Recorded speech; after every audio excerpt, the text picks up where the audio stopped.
존디의 놀라운 예언들. 안녕하세요. 미스테리함 채널에 오신 것을 진심으로 환영합니다. 오늘의 미스테리는 존 D라는 역사 속 놀라운 예언들에 대한 미스테리를 소개해드리도록 하겠습니다.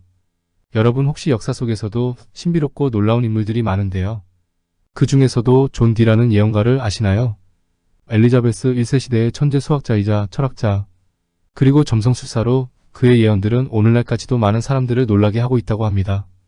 그래서 오늘은 존 D의 놀라운 예언들에 대해서 이야기해 보려고 합니다. 자, 그럼 시작하겠습니다. 존 D는 1527년 7월 13일에 타워와드, 시티 오브 런던에서 태어났습니다. 그의 아버지는 로랜드 D, 어머니는 조안나 와일드였습니다. 그의 성디는 웨일스어로 검다라는 뜻인 두에서 왔습니다. 존 D는 유년 시절에 첼름스퍼드의 교회 부속 학교에서 공부했으며 이후 캠브리지 대학교에서 문학사 학위를 받았습니다. 그의 생애는 과학과 마법의 경계에서 놀라운 이야기를 남겼습니다. 존 D는 16세기에 활동한 잉글랜드의 수학자 겸 연금술사, 점성술사입니다. 그는 헤르메스주의를 추종한 오컬티스트이기도 했습니다. 엘리자베스 1세의 고문으로 활약하며 여왕을 위해 점을 치거나 첩보 활동을 하기도 했습니다. 또한 그는 해외 식민지 건설을 주장하면서 대영 제국이라는 말을 처음 사용하기도 했습니다. 그의 생애와 활동은 과학과 마법의 경계에서 놀라운 이야기를 남겼습니다. 그는 당대의 가장 뛰어난 학자 중 하나로 인정받았으며 왕실의 점성술사이자 고문으로 일했습니다. 그러나 그의 가장 독특한 특징은 그의 신비주의적인 관심사였습니다. 존 D는 연금술, 카발라, 마법 등 다양한 신비주의 분야에 몰두했습니다. 그는 이러한 분야에서 얻은 지식을 바탕으로 미래를 예측하려고 시도했으며 그의 예언들은 오늘날까지도 많은 사람들 사이에서 논의되고 있다고 합니다. 그의 예언 중 일부는 실제로 실현된 것으로 믿어집니다. 예를 들어 그는 1588년 스페인 무적함대의 패배를 예측한 것으로 알려져 있습니다. 또한 그는 아메리카 대륙의 발견과 같은 역사적 사건들을 예측한 것으로 알려지기도 합니다. 그러나 존 D의 예언들 중 일부는 여느 예언가들처럼 모호하거나 해석하기 어려운 것으로 여겨집니다. 이로 인해 그의 예측의 정확성에 대한 논란이 일기도 합니다.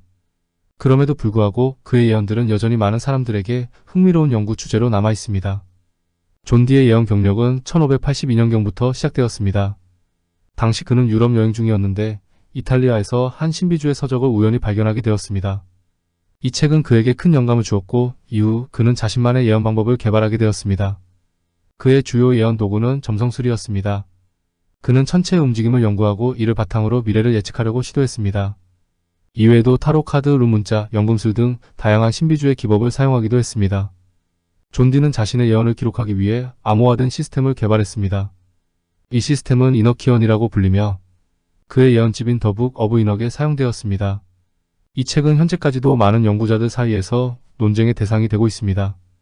존 D의 예언들은 그의 천재적인 마인드와 함께 초자연적인 능력에 대한 논란을 불러일으켰습니다. 일부 연구자들은 그의 예언들을 단순히 수학적 계산이나 심리적 투사로 해석하는 반면 다른 사람들은 그가 실제로 신으로부터 계시를 받았다고 믿습니다. 실제로 그의 예언 중 일부는 나중에 현실로 이루어진 것처럼 보였습니다.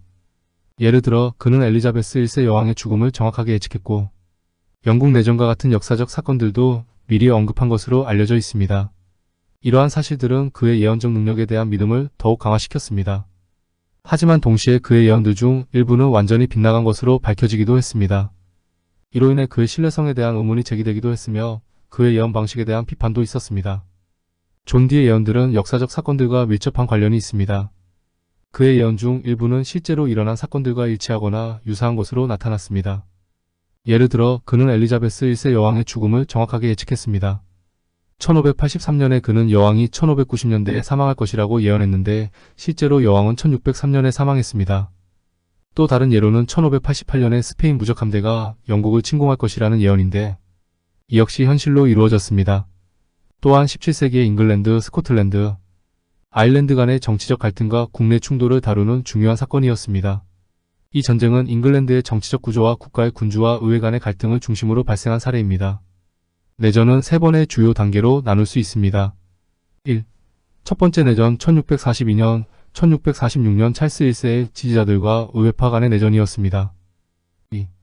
두 번째 내전 1648년, 1649년 찰스 1세의 왕당파와 의회파 간의 내전이었습니다. 3. 세 번째 내전 1649년, 1651년 찰스 2세의 왕당파와 의회파 간의 내전이었습니다. 이러한 내전은 1651년 9월 3일의 우스터 전투로 의회파의 승리로 끝났습니다. 결과적으로 찰스 1세는 처형되었고 찰스 2세는 추방되었습니다. 이 내전은 영국 정치에서 의회가 군주에 대항하는 첫 번째 사례가 되었으며 이후 1688년에 일어난 명예혁명에 영향을 주었습니다. 이를 두고 잉글랜드 내전이라고 알려졌는데 존 디가 이 내전을 예언했다고 전해집니다. 그의 예언들은 종종 미래의 정치적, 군사적 상황을 예측하는 것이었습니다. 하지만 그의 예언이 항상 정확했던 것은 아니며 일부는 잘못된 것으로 밝혀지기도 했습니다. 그럼에도 불구하고 그의 예언들은 역사적 연구와 분석의 대상으로 남아있으며 그의 통찰력과 예지력에 대한 관심을 끌고 있습니다. 존 디의 예언들은 암호화 상징으로 가득 차 있어 이해하기 어려울 수 있습니다. 그는 수학, 천문학, 점성술 등 다양한 분야에 대한 지식을 활용하여 미래를 예측하려고 시도했습니다. 그의 예언들은 종종 암호화된 언어와 복잡한 상징 체계를 사용하여 표현되었습니다. 이러한 암호화 상징은 그의 예언을 이해하는 데 중요한 열쇠입니다. 수학적 계산, 천문학적 관찰, 점성술적 해석 등을 통해 그의 예언을 해독하려는 다양한 시도가 이루어져 왔습니다. 현대의 암호학자와 역사가들은 그의 암호화 상징을 연구하며 그의 예언에 대한 새로운 해석을 제시하고 있습니다. 존 디의 예언들은 당대의 군주들과 사회 전반에 큰 영향을 미쳤습니다. 그의 예언들은 왕권 강화와 국가 안보에 대한 관심을 높였으며 종교적 신념과 과학적 지식 사이의 갈등을 일으키기도 했습니다. 영국 여왕 엘리자베스 1세와의 긴밀한 관계를 통해 그의 예언은 영국의 정치와 외교에 영향을 미쳤습니다. 그는 여왕에게 국가의 미래에 대한 조언을 제공하고 그녀의 통치를 지원하는 역할을 했습니다. 한편 그의 예언은 종교계와 과학계 모두에서 논란을 불러일으켰습니다. 일부 성직자들은 그의 예언을 악마와의 거래로 간주하며 비난했고 과학자들은 그의 점성술적 예측을 비과학적인 것으로 비판했습니다. 이렇듯 상반된 평가 속에서도 그의 예언은 당시의 사람들에게 큰 파장을 일으켰고 오늘날에도 여전히 호기심과 탐구의 대상으로 남아있습니다. 존 디의 예언들에 대해서는 현대 학계에서도 많은 논란이 있습니다. 일부 학자들은 그의 기록들을 신뢰할 수 있는 역사적 자료로 간주하지만 다른 학자들은 그의 예언들을 사기나 환상으로 일축합니다. 그의 예언들의 진위 여부에 대한 논쟁은 주로 그의 기록들의 신뢰성에 초점을 맞추고 있습니다. 일부 학자들은 그의 일기와 편지들이 조작되거나 위조되었을 가능성을 제기합니다. 또 다른 학자들은 그의 기억력이나 상상력이 그의 기록들에 영향을 미쳤을 수도 있다고 주장합니다. 그럼에도 불구하고 존 디의 예언들은 수많은 세대에 걸쳐 영감과 미스터리를 불러일으키며 그의 유산은 계속해서 탐구와 해석의 대상이 되고 있습니다. 오늘날 우리가 살고 있는 세계에서는 과학과 기술이 점점 더 발전하고 있지만 동시에 미신과 초자연적인 믿음도 여전히 존재합니다. 이러한 맥락에서 존 디의 예언들은 과학과 미신의 경계를 넘나드는 흥미로운 사례를 제공합니다. 존 디의 예언들은 미래를 예측하려는 인간의 욕구와 불안을 반영하며 과학적 방법론과 미신적 사고방식 사이의 긴장을 보여줍니다. 그의 점성술과 마법 이론은 당시의 지식과 신념체계에 뿌리를 두고 있었지만 동시에 현대적인 시각에서 보면 비과학적이고 신비주의적인 요소를 내포하고 있습니다. 존 디의 말년은 모트레이크 자택에서 치과하였고 그의 딸 캐서린이 존 디가 사망할 때까지 돌봤습니다. 존 디는 1608년 말 또는 1609년 초에 향년 81세로 사망하였다고 알려져 있습니다. 사망 기록이 분실되어 정확한 날짜를 알기 어렵고 묘비 또한 사라졌다고 합니다. 지금까지 존 디라는 인물에 대해 살펴보았습니다. 그는 비록 오늘날에는 잊혀진 존재이지만 당대 사람들에게는 엄청난 영향력을 행사했던 인물입니다. 특히 그가 남긴 예언들은 아직까지도 많은 사람들 사이에서 회자되고 있을 정도로 유명합니다. 여러분도 이 영상을 통해 그의 삶과 업적에 대해 자세히 알게 되셨으면 좋겠습니다. 오늘의 영상은 어떠셨나요? 흥미로우셨나요? 저는 다음에도 재미있는 이야기로 돌아오겠습니다. 지금까지 미스테리함이었습니다.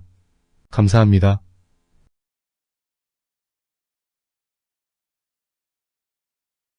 실제 했던 흑마법. 안녕하세요. 미스테리함 채널에 오신 것을 진심으로 환영합니다. 오늘의 미스테리는 흑마법에 대한 미스테리를 소개해드리도록 하겠습니다. 흑마법은 오랜 역사 속에서 다양한 형태로 존재해왔다고 합니다. 그 기원과 현대적 해석에 대해 자세히 알아보겠습니다. 흑마법은 전통적으로 사악하고 이기적인 목적을 위해 초자연적인 힘이나 마법을 사용하는 것을 의미합니다. 특히 1456년 요하네스 하틀리브가 설명한 바에 따르면 교회법에서 금지하는 7가지 마법을 포함합니다. 이 7가지 마법은 강령술, 풍수술, 수점술, 공점술, 화점술, 수상술, 골복술로 구성되어 있습니다. 이러한 마법들은 중세 유럽에서 주로 교육받은 엘리트들에 의해 수행되었으며 종교 재판관들에 의해 금지되고 박해받았습니다. 이전 시대에는 이러한 마법들이 더 자유롭게 행해졌다는 의미이기도 합니다. 중세 이전에는 마법과 점술이 종교적, 사회적 맥락에서 중요한 역할을 했습니다. 예를 들어 고대 그리스와 로마에서는 점술과 예언이 국가의 중요한 결정에 영향을 미쳤으며 이러한 관습은 사회적으로 용인되었습니다. 또한 고대 이집트와 메소포타미아에서도 마법과 점술이 종교의식과 밀접하게 연관되어 있었습니다. 그러나 중세에 들어서면서 기독교 교회가 권력을 강화하고 이교도적 요소를 배제하려는 움직임이 강해졌습니다. 이에 따라 마법과 점술은 사악한 행위로 간주되었고 교회법에 의해 금지되었습니다. 특히 종교재판을 통해 마법사와 점술가들이 박해를 받았으며 많은 사람들이 이단으로 몰려 처형당했습니다. 즉 많은 마법사들이 악녀라는 이름으로 마녀사냥을 당하여 화형당하기도 했습니다. 따라서 중세 이전에는 마법과 점술이 더 자유롭게 행해졌을 가능성이 높습니다. 그러나 중세에 들어서면서 교회의 영향력 아래에서 이러한 행위들이 금지되고 박해받게 되었습니다. 이러한 역사적 배경을 통해 마법과 점술의 사회적, 종교적 위치 변화를 이해할 수 있습니다. 그렇다면 7가지 흑마법에 대하여 소개해드리겠습니다. 1. 강령술은 죽은 자의 영혼을 불러내어 대화하는 마법으로 주로 라틴어로 작성된 마도서를 통해 수행되었습니다. 2. 풍수술은 모래, 돌, 흙 등을 던져 그 모양을 읽어점을 치는 방법으로 르네상스 시대에 매우 인기가 있었습니다. 3. 수점술은 물을 이용한 점술로 바빌로니아에서 시작되어 비잔틴 시대에 인기를 끌었으며 중세 유럽에서는 마법과 관련이 있었습니다. 4. 공점술은 모래, 흙, 씨앗 등을 공중에 던져 그 패턴을 해석하는 점술로 천둥, 해성, 별똥별, 구름 모양에서도 점을 쳤습니다. 5. 화점술은 불의 기호와 패턴을 통해 점을 치는 방법으로 신에게 제물을 바치는 데 사용되었습니다. 6. 수상술은 손바닥에 선을 읽어 점을 치는 방법으로 점성술과 연결된 기호를 사용합니다. 7. 골복술은 동물의 견갑골을 이용한 점술로 견갑골이 부러진 모양을 통해 미래를 예측했습니다. 이렇게 7가지 흑마법을 소개해드렸습니다. 흑마법의 기원은 원시적이고 의식적인 영혼 숭배로 추적할 수 있습니다. 로버트 앤 플레이스의 저서 마법과 연금술에 따르면 흑마법은 영적 존재와의 친밀감을 달성하기 위한 원시, 샤머니즘적 노력과 유사한 의식을 통해 발전했습니다. 르네상스 시대에는 많은 마법의 관습과 의식이 사악하거나 비종교적인 것으로 간주되었으며 이로 인해 흑마법은 금지되고 박해받았습니다. 그러나 자연마법은 마르실리우 피치노 수도원장, 요하네스 트리테미우스, 하인리 코르넬리우스 아그리파와 같은 사상가들에 의해 발전되었습니다. 현대에 들어서면서 흑마법은 다양한 해석과 정의를 가지게 되었습니다. 일부 현대 위카와 위치크래프트 수행자들은 흑마법을 수행하려는 사람들과 거리를 두려고 노력하고 있습니다.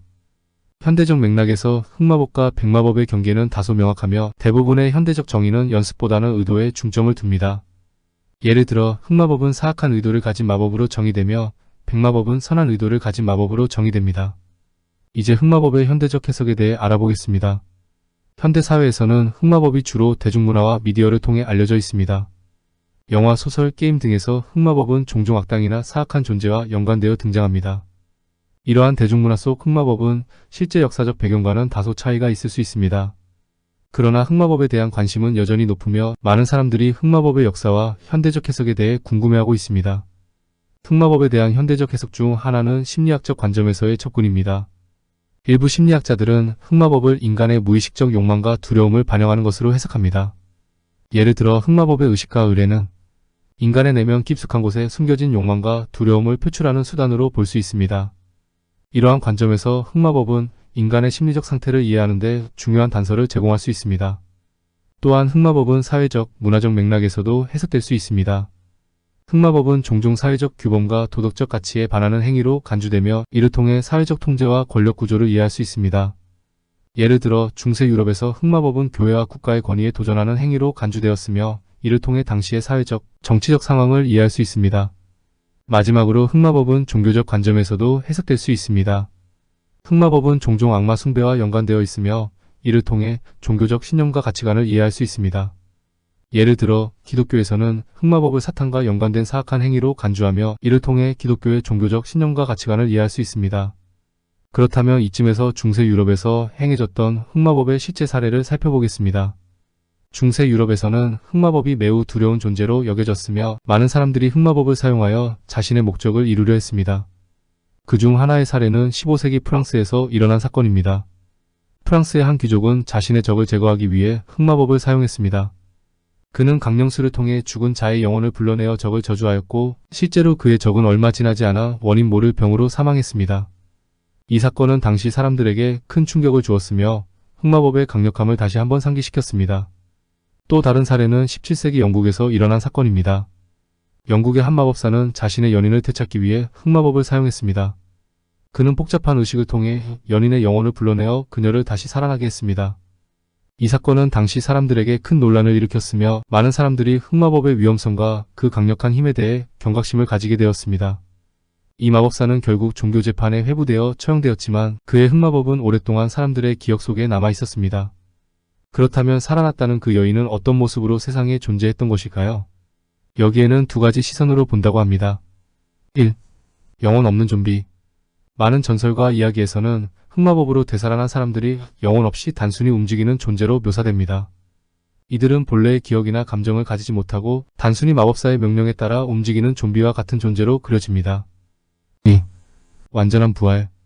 흑마법이 성공적으로 작동하여 되살아난 사람이 본래의 기억과 감정을 가지고 살아가는 경우도 있습니다. 하지만 이런 경우는 드물고 대부분의 이야기에서는 부작용이나 예기치 않은 결과가 따르는 경우가 많다고 합니다. 과연 그 여인은 어떻게 살았을지는 여러분의 상상에 맡기도록 하겠습니다. 현대에 들어서도 흑마법은 여전히 많은 사람들에게 관심의 대상이 되고 있습니다. 현대의 흑마법 사례 중 하나는 20세기 초 미국에서 일어난 사건입니다. 한 마법사는 자신의 사업을 성공시키기 위해 흑마법을 사용했습니다. 그는 복잡한 의식을 통해 악마와 계약을 맺었고 실제로 그의 사업은 크게 번창했습니다. 그러나 그는 결국 흑마법의 대가로 자신의 건강을 잃게 되었으며 이는 흑마법의 위험성을 다시 한번 상기시켜 주었습니다. 이러한 사례들은 흑마법의 강력함과 그 위험성을 보여줍니다. 흑마법은 오랜 역사 속에서 다양한 형태로 존재해왔으며 그중 일부는 실제로 성공한 사례로 기록되어 있습니다. 그러나 흑마법은 항상 위험을 동반하며 그 대가는 매우 클 수 있습니다. 따라서 흑마법을 사용하려는 사람들은 항상 신중해야 하며 그 결과에 대해 충분히 고려해야 합니다. 이상으로 실제로 행해졌던 흑마법과 그 성공 사례에 대해 알아보았습니다. 가끔 한순간 유명해지거나 벼락부자가 된 사람 중에 악마와의 계약으로 영혼을 팔았다라는 말들이 전해지기도 하던데 혹시 진짜 흑마법 때문에 영혼을 팔고서 대성하거나 유명해진 것은 아닐까 하는 어설픈 상상을 해보았습니다. 오늘의 영상을 어떻게 보셨나요? 오늘의 영상이 여러분들에게 조금이나마 도움이 되었길 바라보며 다음 시간에는 좀 더 재미있고 다양한 분야의 미스테리들을 소개해드리도록 하겠습니다. 지금까지 미스테리함이었습니다. 감사합니다.